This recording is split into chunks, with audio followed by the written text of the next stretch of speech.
For the hang tapes on the ballet bodice, cut satin ribbon.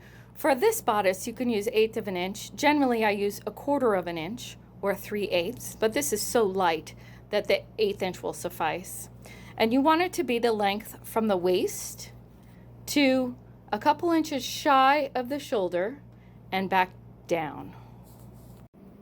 Place the ribbon cut edge up and then fold it and then slip stitch around the bottom 1/2 inch or so it'll look like this.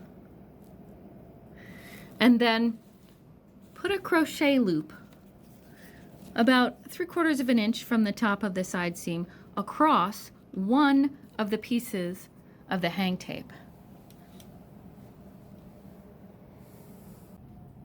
So now you can see it hanging from the hanger. There's no tension at all on the elastic. It's hanging completely from the hang tapes.